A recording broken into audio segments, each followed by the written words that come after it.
As I said, our 28th March lecturer has carried the banner of being first, of insisting on more and being better in her own country of South Africa.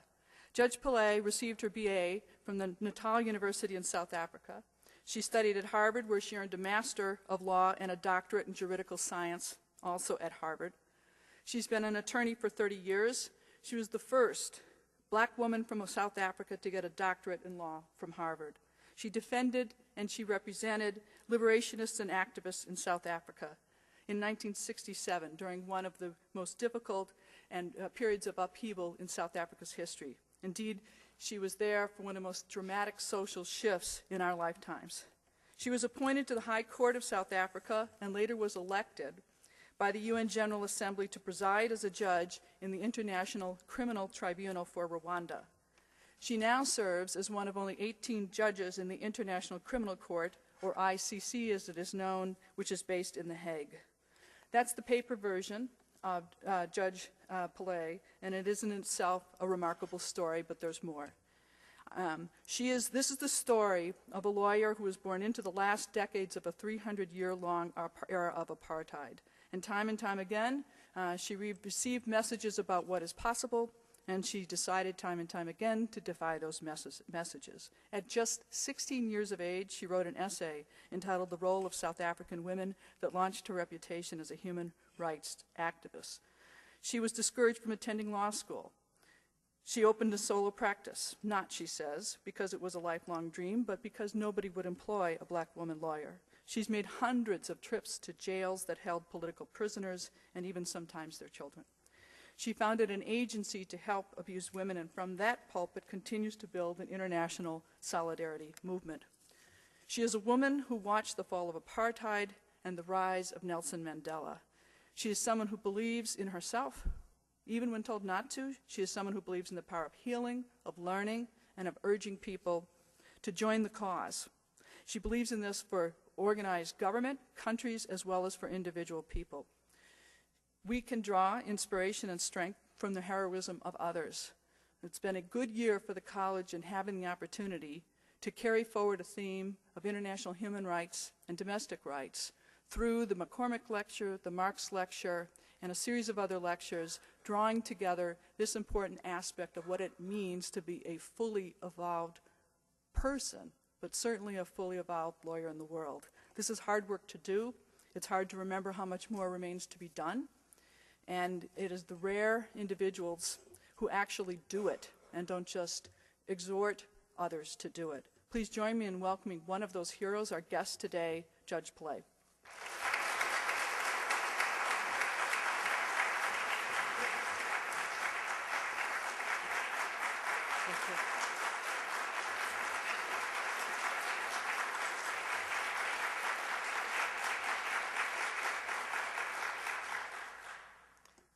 Thank you very much. It's a great privilege indeed to be delivering the Isaac Marks Memorial Lecture at the University of Arizona. And I looked at the distinguished list of previous speakers, and I do see that I'm one of the rare outsiders, but definitely the first international judge to address you. And this helped me to get the leave to come here because the judges are, of course, interested in making known the activities of the International Criminal Court, particularly to Americans. So I'm going to come back to that in the course of my lecture, but since I've been asked to speak about equal justice for women, a personal journey, you'll have to bear with me when I go on a little bit about I, me, and myself for a while.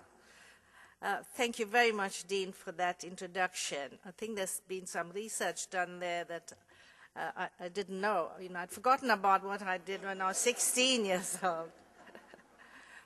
But in 1970, at age 29, I was already practicing as a litigation lawyer in criminal law and civil law in my city, Durban, South Africa. And of course, 3 years earlier, I had set up my own law practice, expecting to fold within 6 months because some male colleagues said I was being very presumptuous in thinking that a woman can head a law firm. And as the dean said, it was hardly a matter of choice, because wherever I applied for a position as an attorney, I was given one of three reasons why they could not employ me. And one is that because of color, you cannot have a situation where white secretaries take instructions from a black person. And also gender discrimination. What's going to happen when you fall pregnant, they asked. And also class discrimination, I thought, because they said, well, do you have, what does your father do? And it just didn't impress them that he was a bus driver. You had to have a father or an uncle who's a lawyer or business person so that you can bring in clientele. So in the 3 years, I had represented many anti-apartheid activists and trade unionists, students, and particularly people who had been under restrictions from the government. We called them banning orders. They were not allowed to make statements or move out of the city. And also I had clients in the commercial practice that I had, advised business people on their contracts and so on. And yet, in the eyes of the law, I was a minor. Under the law, I was married in community of property, which made my husband the administrator of my assets, of our assets, and he had the sole authority to transact all affairs. I had no legal capacity. The lease of my office premises and opening the firm's bank account was signed by my husband. And later, when we purchased our motor vehicle and first house, they were all registered in his name, and they became his property. So this was the state of affairs when I submitted a contract of clerkship for registration with me as the principal and my husband, who had recently graduated from law school, as my article clerk. And I submitted this to the Natal Law Society. Such contracts were a mandatory requirement for anyone seeking admission as an attorney. And the Council of the Law Society held a special session to deliberate over the legality of the contract signed by me as the principal when I was in law a minor. But for some reason they decided to accept that contract. I often wondered why they chose to overlook the technical illegality of that contract, where they, I thought, acknowledging the absurdity of characterizing women as minors when they were adults exercising all kinds of rights and powers, or were they acknowledging the law's failure to keep pace with evolving norms and practices? Looking back, I see this as one of my many early attempts to challenge discriminatory laws. I didn't know then that I was doing it. It's just you find yourself in a situation and you look for a solution. An attempt to revoke the minority status of women was made in a parliamentary bill in the early 80s under the apartheid government, but was dropped when the white Afrikaans women, whose husbands were in prominent government positions, rejected the suggestion because they said it would be very hurtful to the feelings of their husbands. The law was eventually changed, and women are no longer minors lacking legal capacity, but the change only applied under civil law, not to traditional or religious systems of law which are still practiced not only in South Africa but other parts of Africa and many parts of the world. And of course, these traditional systems do not subscribe to the notion of the principle of equality between the sexes. And very recently, I have heard judges, one from Nigeria and one from Tanzania, say that as a fact of law, an unchangeable situation, that women cannot have equality because it's against the Sharia law or it's against the traditional systems. Inequality of women is legally sanctioned in many parts of the world, if not in the letter of the law, then in widely sanctioned practice. Deeply entrenched cultural and social systems stemming from patriarchal systems, poverty, and from discrimination continue to act as constraints against women's access to justice. So if I turn to justice, I think that two critical components of unequal justice, which hold the key to making justice equal, are laws and those who interpret and adjudicate the laws. With regard to laws, it is surprising to many people when they realize that despite the extensive rhetoric and despite many constitutional provisions on gender equality, there are laws all over the world that remain in force and discriminate explicitly against women. Citizenship laws commonly restrict women in ways that they do not respect men, from transferring the rights of citizenship to spouses and children. Men who marry foreigners can confer citizenship on their wives, but women who marry foreigners cannot do so. Many countries have laws that stipulate different grounds of divorce for women and men, and treat the divorce settlement and child custody situation differently. Inheritance and royalty rights are restricted to male heirs, and a surprising number of countries have wife obedience laws which legally obligate wives to obey their husbands. Only recently in Kuwait did women get the right to vote, and as you know, in Saudi Arabia, women are still struggling for the right to drive. My own experience in apartheid South Africa was that the judiciary was greatly compromised in protecting human rights against unjust racial laws. It was difficult to present human rights arguments or refer to international law in the courts when the laws themselves were immoral and unjust, and the judges were not receptive to foreign law. In 1962, Nelson Mandela, charged for protest activities, challenged the inherent potential for injustice in apartheid courts where all the judges are white males and the laws were passed by whites. And this is what the magistrate said to him: "After all is said and done, there is only one court, and that is the white man's court. There is no other court." Using the Terrorism Act of 1967, the authorities detained thousands of men, women, and children and held them indefinitely in solitary confinement for purposes of interrogation. And the Act prohibited any court from determining the validity of the detentions or ordering habeas corpus relief. And of course, detainees had no access to the courts or to justice. My husband was also detained during these times, and during these times, the number of deaths of detainees in custody had reached 52 persons. He was a lawyer and had given me his power of attorney, which piece of paper enabled me to apply to the High Court on his behalf for an injunction against the use of torture upon him by the security police. And attached in support of the application were affidavits recounting torture and ill treatment by 10 other men who had been held in detention contemporaneously with him, but they were in court for their trial.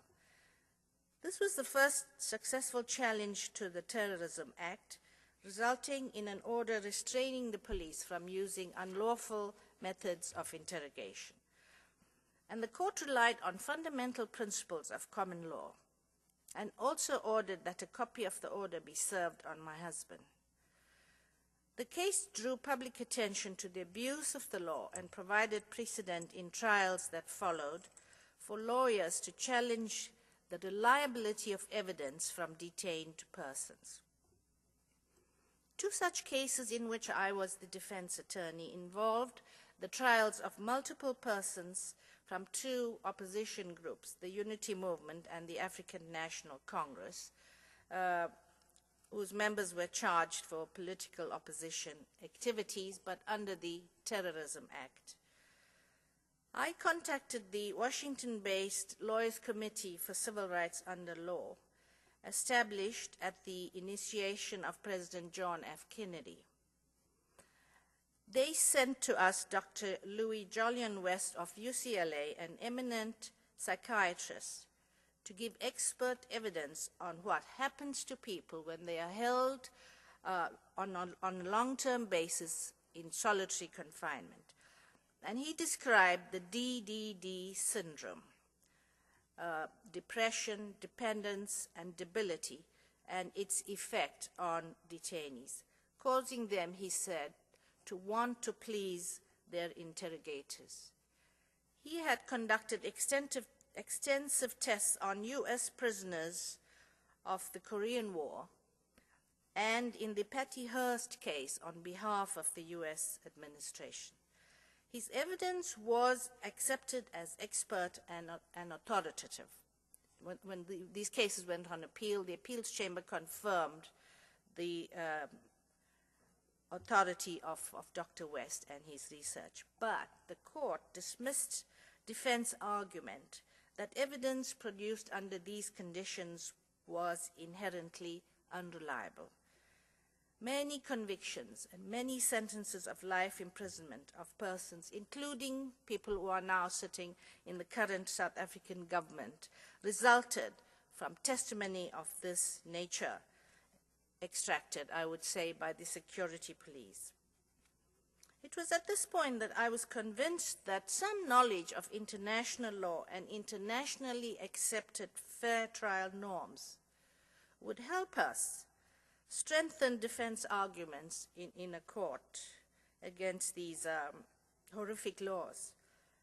International humanitarian law courses were not offered in South Africa at the time, nor were we familiar with the international conventions since South Africa had been expelled from the United Nations. And that is when I took time off to study at Harvard and received my first education in international law and development. And that resulted because Harvard had set up a scholarship after the students had pointed out that there had not been a single black South African student at Harvard Law School. And so I was the third recipient of this scholarship. At the time, I had no idea how or when I would have the opportunity to apply the knowledge I had gained. Back home, some people questioned the value of these studies. Will it help you to charge a higher fee in your law practice, they asked. Little did I realize that the study of international and human rights law will stand me in good stead one day to serve as an international judge. Here, the challenge for judges was how to deliver impartial justice, including restorative justice for victims in the context of massive crimes against the population. During my years as a student at Natal University, I had a great deal of time, so I would spend a lot of time in the library and read the case reports of the Nuremberg Nazi trials. And I was particularly interested in the decisions holding judges accountable. It inspired me to write my doctoral thesis on the judicial function of interpreting and adjudicating the laws. The focus of my dissertation was the role of judges who served in the South African apartheid system at a time when apartheid had been declared a crime against humanity by the international community. I must add here that nobody touched my thesis or referred to it or wrote about it at the time until the Mandela government was about to take office, and then they asked for me to read excerpts from this thesis. As you know, apartheid ended and South Africa became a democratic state under President Mandela in 1994. The pursuit of equal justice has been advanced by the adoption of democratic systems and by the adoption of constitutions by formerly authoritarian states, which allowed the judiciary the discretion to refer to international norms.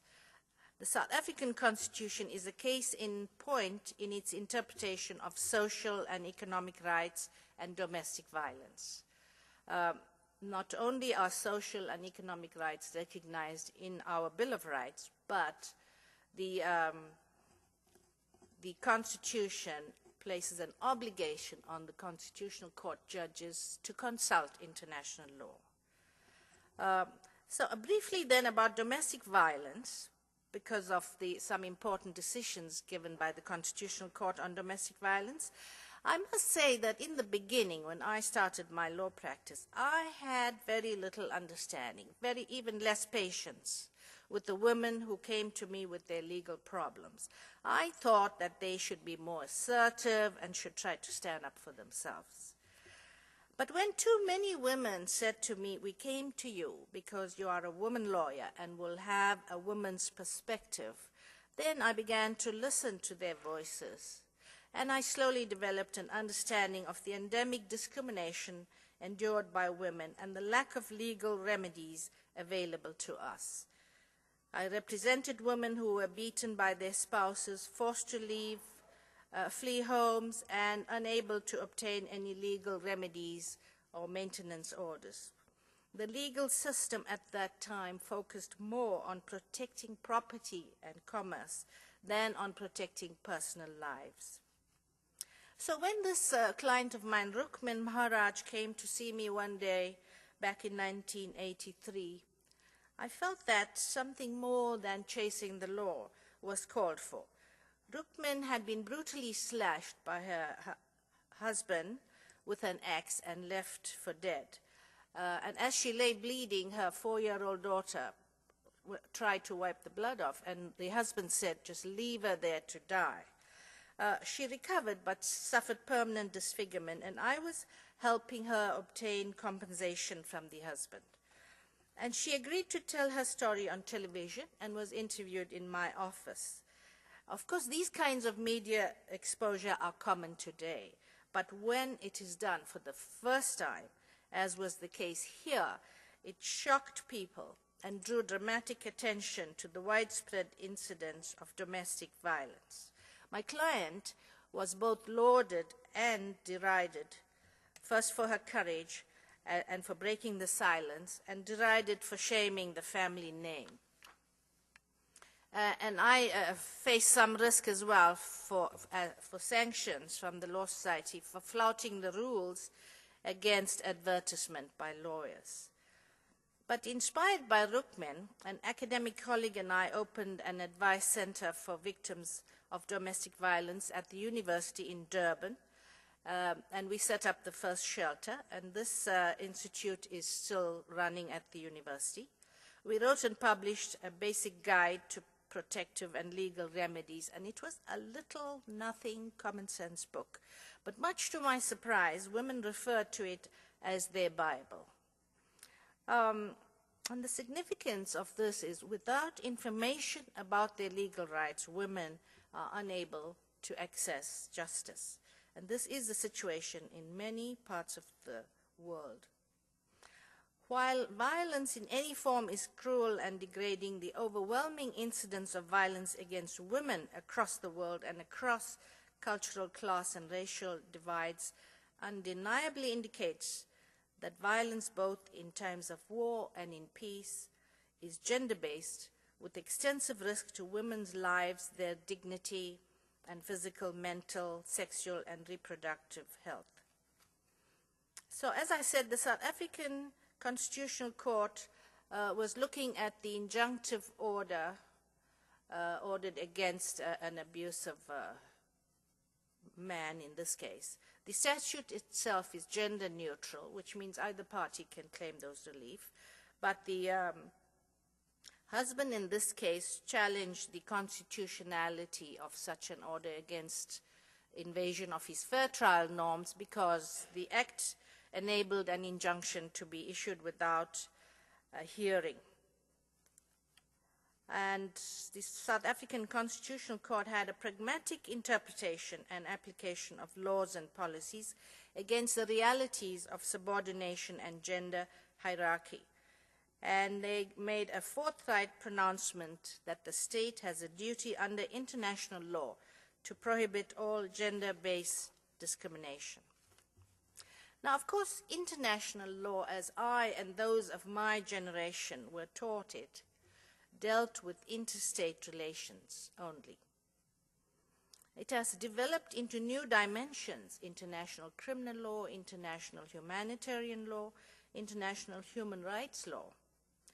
And basic to all of that is human rights. If we add to this trend the growth of international criminal law and its emphasis on the criminal responsibility of the individual, the role of the individual as subject and object of international law is unassailable, and has come a long way when it was only states who were the subject and object of international law and its protections. International law today increasingly plays a role in shaping state policy and domestic law, in advancing protection of human rights.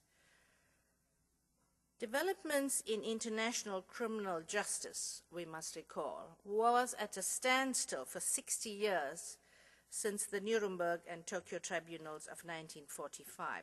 It is only in the last 15 years that it made remarkable progress, beginning with the establishment by the United Nations of the International Criminal Tribunal for former Yugoslavia, the International Criminal Tribunal for Rwanda, that's in 1993 and 1994, and these have since been followed by ad hoc international and hybrid courts in East Timor, Kosovo, Sierra Leone, Cambodia, Iraq and Lebanon, and of course the adoption of the Rome Statute in 1998, establishing the world's first permanent international criminal court. So it's just stunning that all this progress has only been made in the last 15 years. One of the most important provisions of the Rome Statute creating the International Criminal Court is Article 21.3. It states that the application and interpretation of law must be consistent with internationally recognized human rights without any adverse distinction founded on grounds such as gender, age, race, color, language, religion or belief, political or other opinions, national, ethnic or social origin, wealth, birth or other status. And these are some of the provisions that we judges sitting in the International Criminal Court have to interpret. What are internationally recognized human rights?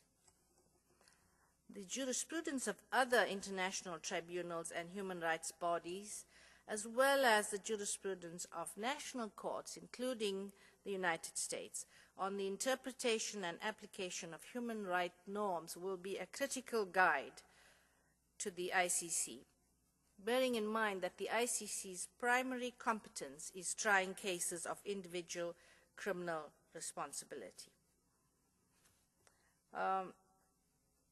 For example, many regional and international charters and treaties guarantee the right to a fair trial, including the Rome Statute. So the ICC will no doubt consult the best practices of other institutions, both national and international, for the interpretation of these provisions. One of the challenges facing the court is that of balancing the fair trial rights of the accused with the institutional need for an expeditious trial. At the ICTY, the Milosevic trial, which ended with his death, took over 3.5 years. And at the ICTR, there is the Butare case involving 6 accused, which is in its 8th year of the trial alone. But the exchange of jurisprudence between national and international courts would be helpful, but it should not be made within a hierarchical structure based on an institution's mandate or its supporters. Instead, courts should use each other's jurisprudence when appropriate and weigh it according to the governing statute and the relevance of the jurisprudence. And of course, this is relevant in the United States as well, as the Supreme Court is even now engaging in and agreeing and disagreeing as to the extent to which they could look to international norms and procedures. In the ICTR, you may have heard of the media case, and this involved 3 people, Ferdinand Naimana, John Bosco Barreguiza, and Hassan Ingeze. These were people who set up the journal and the radio station. And the issue before us was whether hate speech can constitute incitement to genocide. And where was our precedent? We considered the jurisprudence of the Nuremberg trials. They had one case of a doctor who had published a book of hate speech against the Jews. And we looked at the European Court of Human Rights as well as the jurisprudence of the United States because of their very many freedom of speech cases in determining the guilt of the accused on charges of direct and public incitement to commit genocide based on conveying a message of ethnic hatred and a call for violence against the Tutsi population. So this case underscores how important it is to refer to the jurisprudence developed by other institutions, particularly when international legal principles have not been addressed directly by an international criminal court in almost 60 years. So in its first decisions of the past 3 years, the ICC judges have also referred to established jurisprudence in interpreting the Rome Statute. So before I go on to some of the provisions in the Rome Statute, I thought I'd briefly inform some of you who may not have been following developments that this court was set up, as I said, in 1998, but it came into being on the 1st July 2002 when 60 ratifications were in place. Unfortunately, the United States is not part of this institution. We have 105 states parties. We are an independent institution, and we have complementary jurisdiction with national states.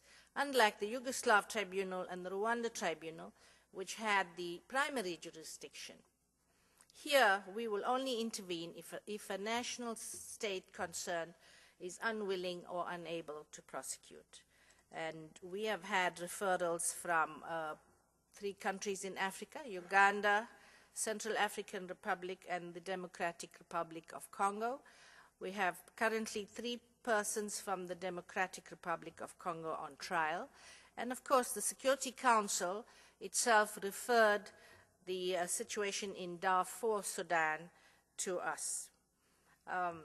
And I drew your attention to some of the fair trial provisions built into the statute because of some of the myths that are being spread about this court, that it's a foreign court. Who are these foreign judges? I heard President Bush say on television.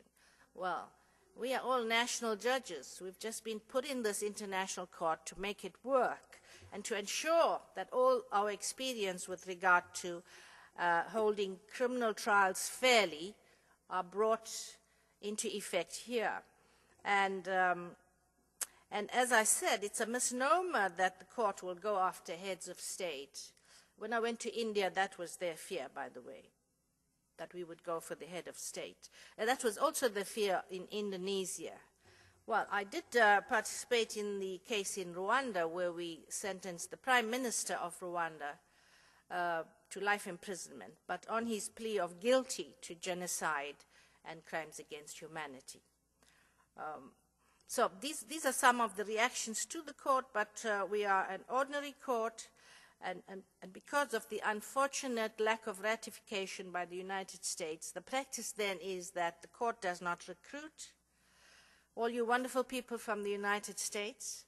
I depended so much on U.S. lawyers to help me with some of the important decisions out of the Rwanda Tribunal, so I do miss them, and I want to make a special effort then to inform any of you who are interested to look up the website for the internship programs for students, the visiting scholarship programs for professionals, practitioners, which is subsidized by the court. And if you copy me, then I'll watch out whether this is dumped in the waste paper basket or brought to our attention.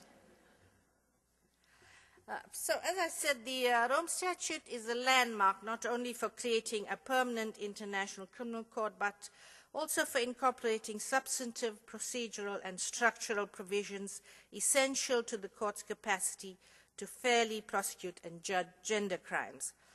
In this respect, the statute seeks to end impunity for perpetrators of sexual and gender crimes, as well as providing a process that is respectful and protective of women survivors. The statute addressed some of the gaps in the traditional treatment of sexual violence in the international treaties. So the first time you have a list of new crimes, such as sexual slavery, enforced prostitution, forced pregnancy, enforced sterilization, or any other form of sexual violence of comparable gravity. These are explicitly incorporated as both crimes against humanity and war crimes. And of course, I said they are new crimes. They're not new crimes to the women who suffered these crimes during wars and conflicts, which crimes were never investigated or prosecuted. As I mentioned, there is an overarching principle in Article 21(3) against gender and other forms of discrimination, and it provides for this gender sensitivity in the application and interpretation of the law, and without any adverse distinction founded on grounds of gender. And it's interesting, the definition of the term gender recognizes social construction of gender, distinguishing biology and social roles, and encompasses both male and female persons. As you know, all these international courts have the crime of genocide, and genocide is spelled out in the Genocide Convention of 1948, which lists the enumerated crimes as killings, torture, serious bodily or mental harm, but does not list rape. So rape is not a crime under the Genocide Convention as such. The ICC statute has also not revised the Genocide Convention. However, the Elements of Crimes document records that serious bodily or mental harm includes acts of rape and sexual violence. And this addition was established in the Akayesu case, in which I participated as one of 3 trial judges. So briefly then about the case Prosecutor versus Akayesu. The case is important because it was the first trial and the first conviction of genocide and of rape constituting genocide since the adoption of the Genocide Convention of 1948. Akayesu was a former mayor of Taba commune, and the evidence was that these gang rapes were committed at the mayoral premises under his orders and in his presence. So during the evidence, I asked a question relating to rape of a witness testifying to the crime base. For genocide and crimes against humanity, you have to find that there was widespread and systematic attack. And then during the trial, all 3 judges asked questions of a mother who was called for her evidence of the killings, and she volunteered testimony of the rape of her 6-year-old daughter. So remember, there was no rape charge in the indictment, but all 3 judges asked her for more questions, and she was able to name the 3 men who had raped her 6-year-old daughter. Subsequent to these questions from the bench, the prosecutor had the sexual crimes investigated, and the court allowed her application to amend the indictment by the addition of rape charges. The defense was given extra time to prepare for the new charges. I mention this because I know in law schools they question this practice of the judges intervening and asking questions, the judges allowing an amendment at such a late stage, and I've been questioned by students about this. Sometimes the facts are not out there, and I've been accused of doing outrageous things, even to personally stopping the trial, adding the new charge, and so on. So closer to my own experience as a judge, it is the case that rape has been classified as a war crime for decades, but it was never successfully prosecuted until women started to play a role in the international criminal tribunals. When in the Akayesu case all three judges asked questions about the alleged rape, it was my impartiality and not that of my two male colleagues that was challenged by the defense on appeal. Similarly, in a rape decision of Furin Zia in the ICTY, the single woman judge on that bench, Judge Florence Mumba of Zambia, had her impartiality challenged when the defense argued that her participation as a delegate to the UN Commission on the Status of Women rendered her biased. So this is the kind of prejudice that women judges have to contend with. But I can say from my own personal experience that having men and women with gender sensitivity in judicial deliberations can make all the difference. In this particular case, there was a witness, JJ, who testified to the numerous acts of gang rapes and sexual violence. And based on her testimony, we delivered this first conviction and of rape as an act of serious bodily and mental harm constituting genocide. And it constituted genocide because the sexual violence was directed solely against Tutsi women with the intention of destroying the Tutsi ethnic group.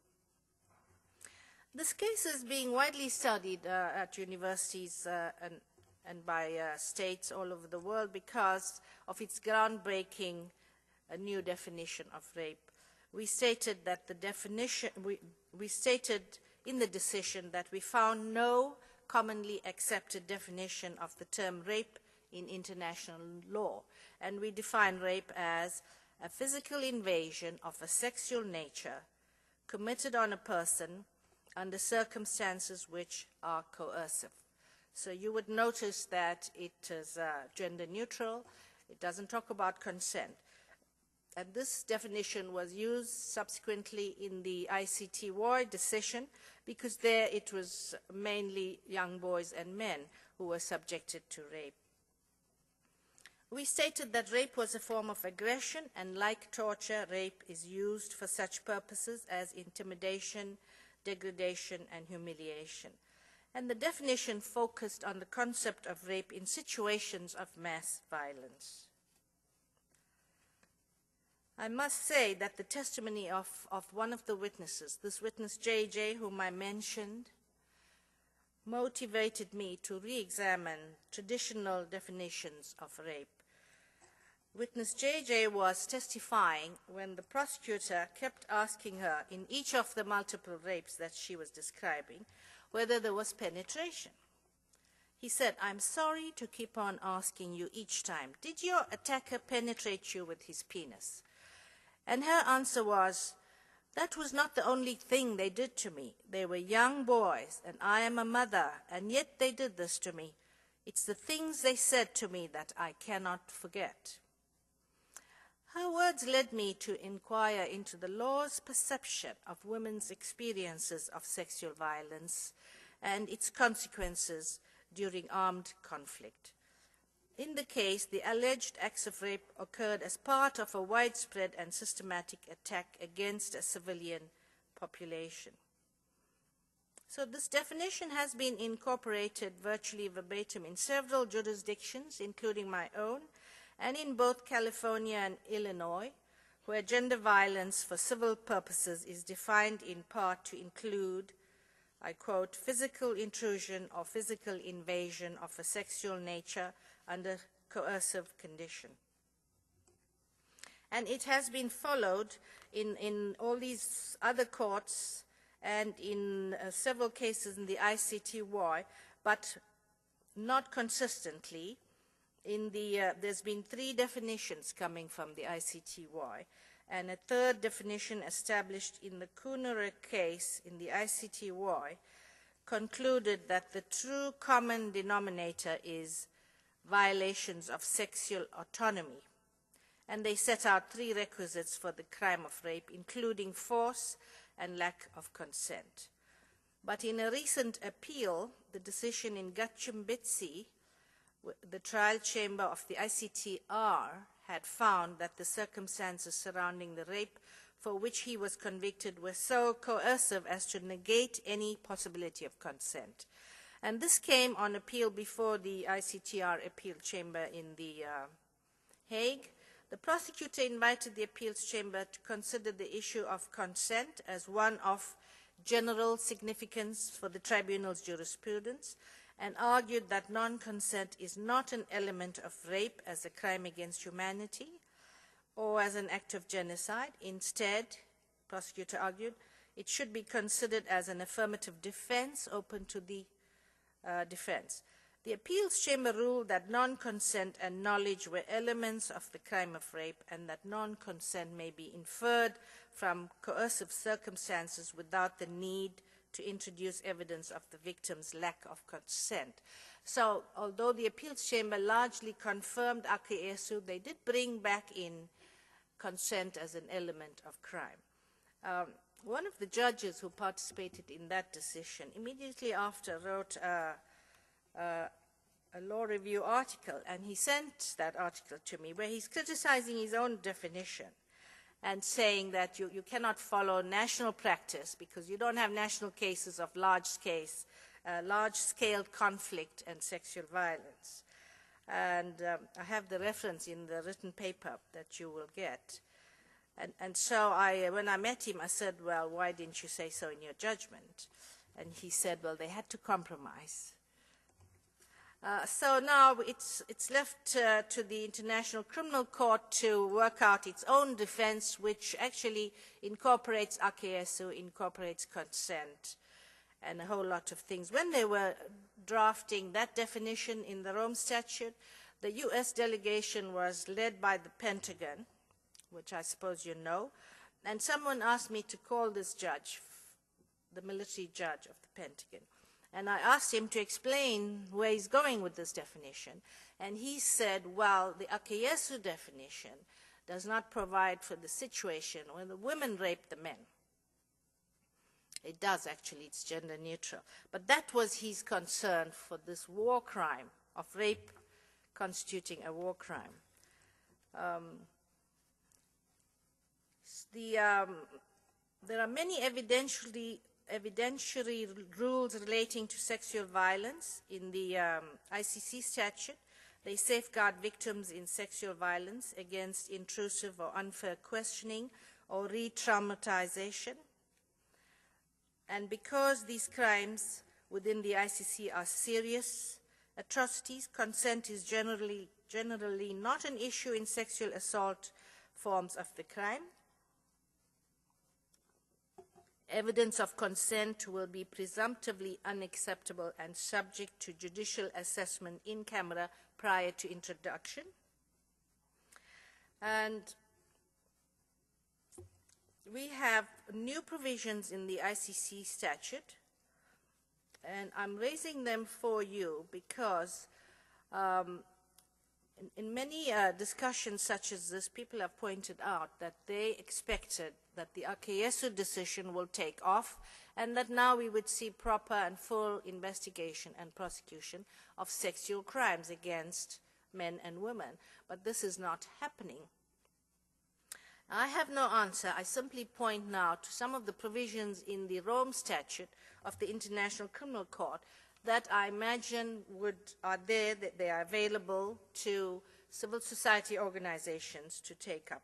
And one is victim participation.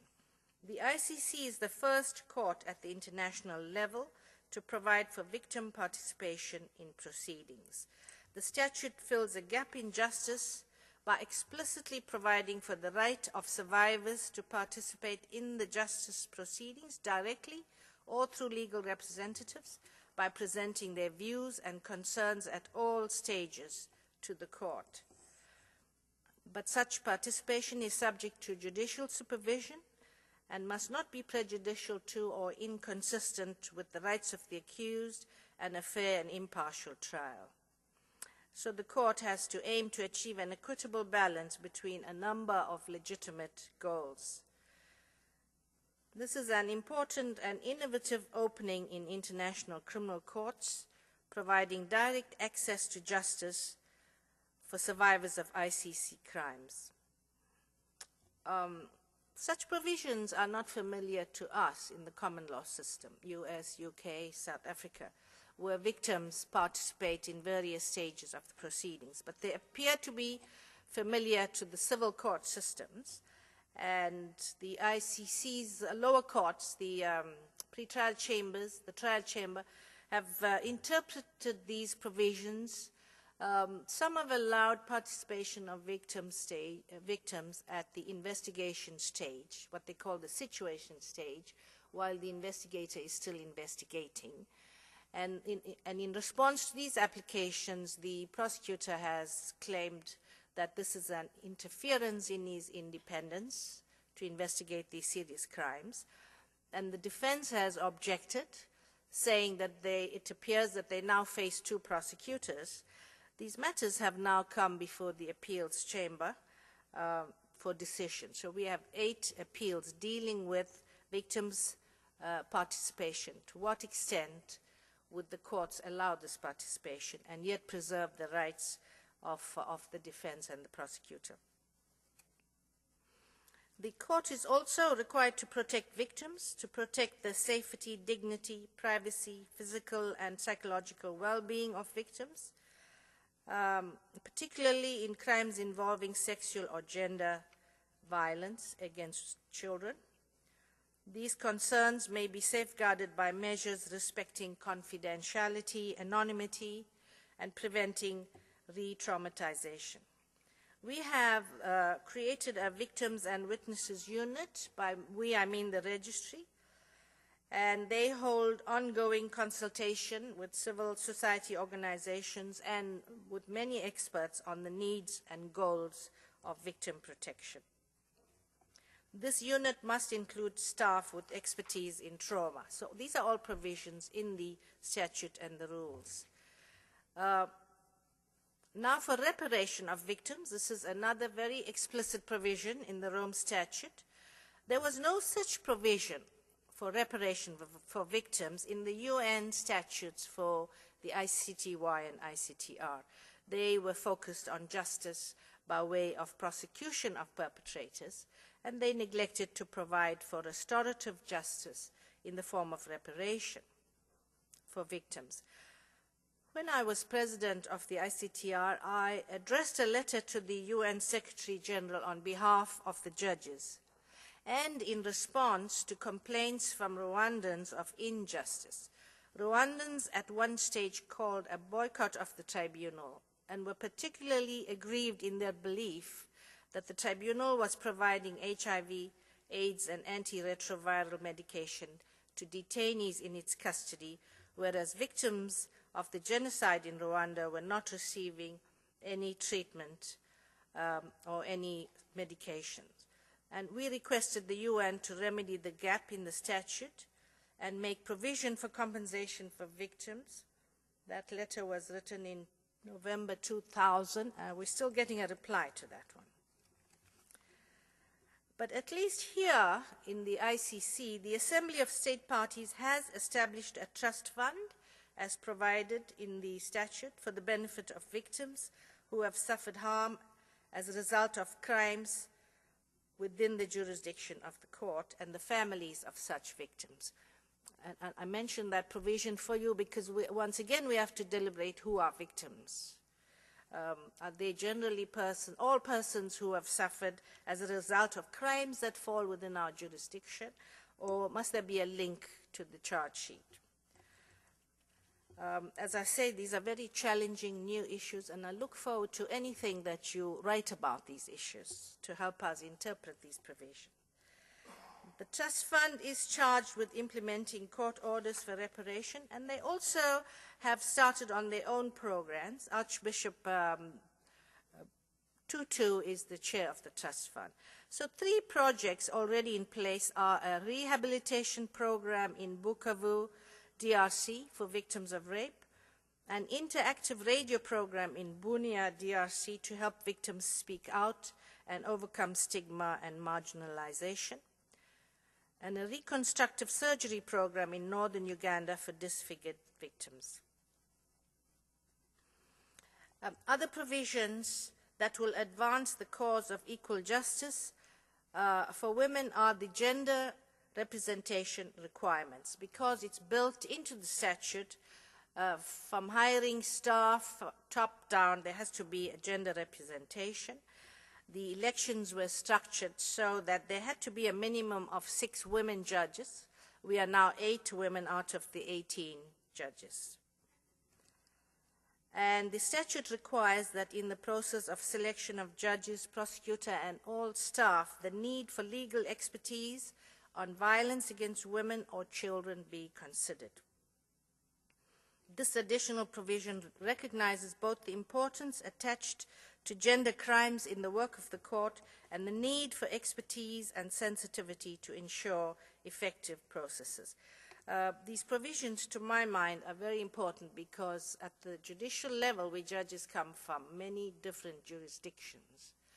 And I privately think they're not exposed to any gender sensitivity in their jurisdictions. So it's very important that it's stipulated in the statute that you have to educate yourself on the effects of these crimes. So then to conclude, we are scheduled to begin the first trial at the end of this month, and the court is well placed to render both retributive and restorative justice. So I'll thank you. I'm sorry if I went over time.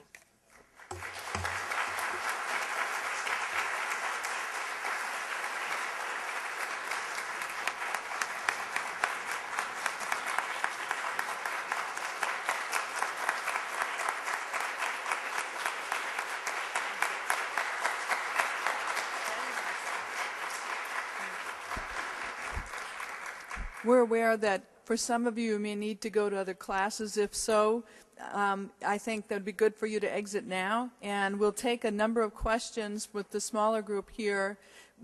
Nancy, we have the auditorium. Okay, so we'll take some questions and then enjoy the reception. There are microphones. I think they're hot.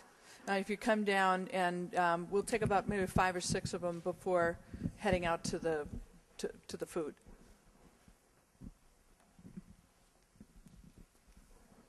As an international judge and the United Nations, what mechanism you do to alleviate the discrimination against women in countries where women can't speak, can't say, can't object?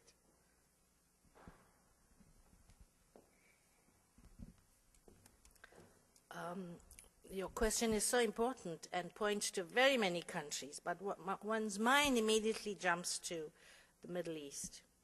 And I addressed, like I've done with you, Sharjah University in United Arab Emirates, and all the deans were there, plus the Chief Justice.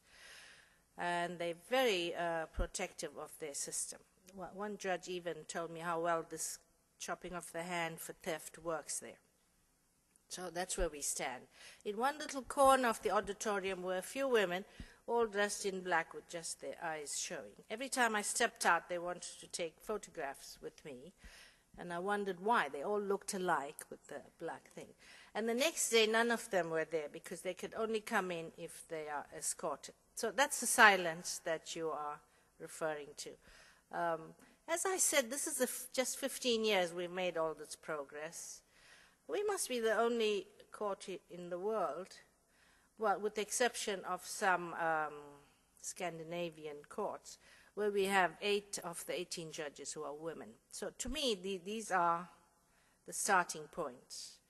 And the fact that you say you will only hire people who understand equality and gender, people have to prepare their citizens for this kind of role. When I went to India, there were these 23-year-olds, all had read this Akayesu trial record, and I was very surprised. I doubt there's a single person in South Africa who has read it. And I asked them how this was so. And they said they had young, vibrant lecturers at their university who introduced them to these subjects. So to me, it's so important that why I would come to Arizona today, because academics play such an important role to inform, to expose young people. So I think the world is changing. There are only 105 states. There's only who are participants, who have ratified the statute. The big states have not: Russia, China, Indonesia. And everywhere where I've addressed groups of judges, they're all men. But I was received quite well in the United Arab Emirates. I thought they wouldn't shake my hand. You know, they don't shake women's hands. But they did, and they let me speak. And of course, I spoke on gender. You could just see the air resisting. But this is it. If you have an opportunity, you go there and you open minds, I feel. So I think that the statute is very important. It will influence domestic law. It has already influenced my country, South Africa, when they found that the rape of a little boy was sodomy under South African law and only attracted a light sentence, whereas a rape of a little girl would attract life imprisonment. So the magistrate referred that to the Constitutional Court, and the Constitutional Court ordered the government to change the law, and they adopted the Akayesu definition. So these are the little changes but dramatic steps, I think. Thank you. I have a two-part question. The first, Your Honor, is that as a professor who researches the media case, I'm fascinated to hear you speak somewhat about that. The first part of my question has to do with the definition of incitement to genocide, because as I read the decision that was rendered by the tribunal, and as I've looked at the precedent that you've relied upon, it seems that there is a shift away from the incitement standard that in the U.S. we have in Brandenburg versus Ohio, and it could be argued that stereotypical communication could amount to incitement to genocide, which raises all kinds of concerns for those of us who would like to see freedom of the press protected while people are prosecuted for the egregious things that were committed by the defendants in the media case. So if you could comment about that, and also the appellate decision in that case has not yet been made public, and if you could help me understand why and perhaps how I can get a copy of that. Last question first, because didn't they do everything in French? So I couldn't read it either. I'm waiting for the English translation. But I do have the summary, and they found that the trial chamber had made many factual errors, but they, for instance, they knocked out our finding on conspiracy, but the important factor for me is that they retained and accepted our approach to how you would define incitement to genocide. We were dealing with the genocide, but incitement to violence. And as you know, I'm so happy to meet someone who's familiar with that case, because we agonized over it. It's a new case, and of course we all cherish freedom of speech and freedom of the media. And so we did study the U.S. cases there, but we distinguished the U.S. cases. We were saying that there's plenty of precedent in international law, and that is our authority and not U.S. law. But we also cited many cases where the U.S. court approved the prohibition of harmful speech. So it's not as if you have an absolute right to freedom of speech. The U.S. Supreme Court recognizes that. Some of the criticism I heard is we went too far. We should have just stopped at direct incitement to violence. But we went too far in taking the words of hatred and constituting that into genocide. Well, as I say, it's a debatable matter. We were dealing in context. We were looking at the evidence before us and everything that witnesses told us. The appeal court did not upset that finding on hate speech. It's very topical today because governments in the US and UK have either passed laws or intending to pass laws because you have to do something to protect the rights of victims who need protection from that kind of speech. In the Rwanda situation, looking back now, it was a 3-year trial. It was really clear that the feelings would not have been whipped up as they had it not been for that radio station. And the U.S. was asked to jam that radio station, and they did not. This was all public information. So I would love to hear your comments on that case, because you can never forget a case you sat on for 3 years, writing and making law for the first time. I presided in that case, so it was a particular responsibility. Thank you for your question.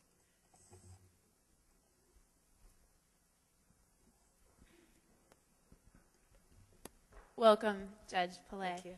I'm wondering what you think with the upcoming change in administration in this country, what you think the prospects are for the United States ratifying and becoming a member of the International Criminal Court. You know that President Clinton had signed the statute, and that President Bush had revoked it. And the particular fear of his administration, apparently, is that the U.S. soldiers would be charged. The jurisdiction applies to state parties if the crimes were committed in their areas, or if a perpetrator is found in their area. So, of course, I could see you know about this, and the U.S. has passed this. I knew the name of the legislation here, but it's called the Hague Invasion Act, meaning if any American is being sent by any other state to the court, the U.S. administration will invade the Hague and rescue such a person. So I'm hoping that amongst all the other laws that we would like to see the end of, that this would also end, and there will be a proper understanding. So some of the myths must be demolished, and there's so much discussion in Europe. Now that I work in Europe, they're following these elections so closely. I think they all wish that they could exercise the vote.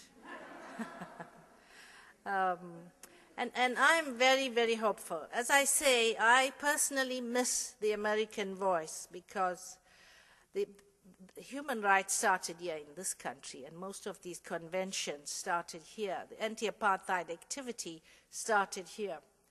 And so people like this are being prevented from playing key roles in this court. If we're writing new jurisprudence, we want to be very careful and consult the best we have. So I do invite you to keep an eye on these programs that the court has. Thank you and welcome. It's been a privilege to hear your remarks. I was wondering if you're familiar with the case that was known in the United States as Gonzalez versus Castle Rock, that was a horrendous domestic violence case that ended with the murder of some young children. That case has been refiled in the Inter-American Human Rights Commission, and their initial indication is that it will be treated as a human rights violation because of the failure of the state to protect the victims from private violence. I wonder if you have any reaction to that. And the victims in that case being? The victims, the children were killed. They were the children of both the woman who tried to get police protection and the man who killed them. So it was a notorious case in the United States, but everyone thought it was over when the U.S. Supreme Court ruled that private violence is not actionable under our Constitution. And the woman, the mother, pursued it in the Inter-American Human Rights Commission. And the initial indications are that she's going to be successful. Not that the U.S. will pay a lot of attention to it, but they're viewing it as a human rights claim because of the failure of the state to protect her and her children from private violence. Well, the U.S. is not part of the Inter-American Court of Human Rights, and by the way, it has its first woman president, that court. That's the judge from Chile.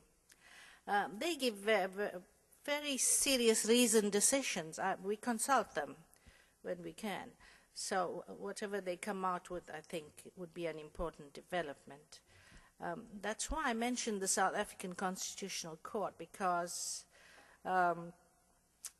it's been so unafraid of the government's position and declared that government has a constitutional duty to protect. So that's gone quite far.